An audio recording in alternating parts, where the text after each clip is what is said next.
சற்று முன் உத்தரப்பிரதேச இடைத்தேர்தலில் இந்தியா கூட்டணி போட்டியின்றி அபார வெற்றி, தேர்தல் ஆணையம் அறிவிப்பு.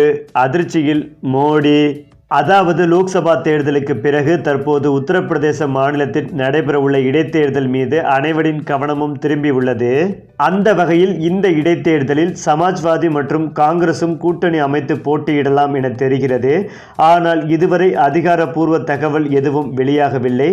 ஆனால் 10 இடங்களுக்கான இடைத்தேர்தலில் இரு கட்சிகளுக்கும் இடையில் தொகுதி உடன்பாடு எட்டப்பட்டுள்ளதாக தகவல்களும் தெரிவித்து வருகின்றன. குறிப்பாக உத்தரப்பிரதேச மாநில இடைத்தேர்தலில் சமாஜ்வாதி கட்சி 7 இடங்களிலும், காங்கிரஸ் கட்சி 3 இடங்களிலும் போட்டியிடலாம் என சொல்லப்படுகிறது. இது தொடர்பாக இரு தரப்பினருக்கும் இடையில் பேச்சுவார்த்தை நடந்து முடிந்துள்ளதாக தெரிவிக்கப்படுகிறது. ஜூலை 21ஆம் தேதி லக்னோவில் அந்த கட்சியின் அனைத்து மாவட்ட தலைவர்களின் கூட்டத்திற்கும் உத்தரப்பிரதேச மாநில காங்கிரஸ் அழைப்பு விடுத்துள்ளது. இதில் காங்கிரஸ் கட்சி போட்டியிடும் இடங்கள் தொடர்பாக விவாதம் நடத்தலாம் எனவும் தெரிகிறது. இந்த சூழ்நிலையில்தான் உத்தரப்பிரதேச மாநில இடைத்தேர்தல் பாஜக முதல்வர் யோகி ஆதித்யநாத்துக்கு கடும் சோதனையாகவே கருதப்பட்டு வருகிறது.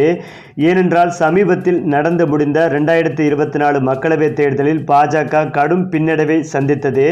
33 இடங்களில் மட்டுமே வெற்றி பெற முடிந்தது.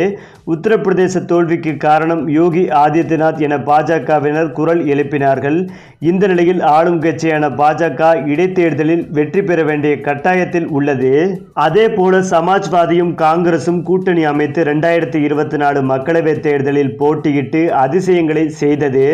உத்தரப்பிரதேச மாநிலத்தில் மொத்தம் உள்ள 80 மக்களவை தொகுதிகளில் 43 தொகுதிகளில் இந்தியா கூட்டணி அபார வெற்றி பெற்றது. அதே சமயம் சமாஜ்வாதி கட்சி தனித்து 37 இடங்களில் வெற்றி பெற்றது. மறுபுறம் தேசிய ஜனநாயக கூட்டணிக்கு வெறும் 36 இடங்களே கிடைத்தன. மத்தியில் மோடி தலைமையிலான பாஜக அரசு தனித்து பெரும்பான்மையை பெறாததற்கு காரணம் உத்தரப்பிரதேசத்தின் தோல்வி முக்கிய காரணமாக பார்க்கப்பட்டு வந்தது. இப்படிப்பட்ட சூழ்நிலையில்தான் இடைத்தேர்தலில் சமாஜ்வாதி காங்கிரஸ் கூட்டணி அமைத்து இடைத்தேர்தலில் போட்டியிடுவதால் பாஜகவிற்கு மேலும் சிக்கலை ஏற்படுத்தி வருகிறது.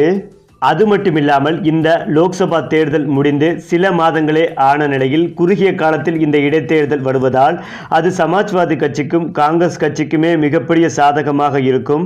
பாஜகவிற்கு மிகப்பெரிய பின்னடைவை கொடுக்கும். ஏனென்றால் மக்கள் கடும் அதிருப்தியில் இருந்து வருகிறார்கள் பாஜக மீது.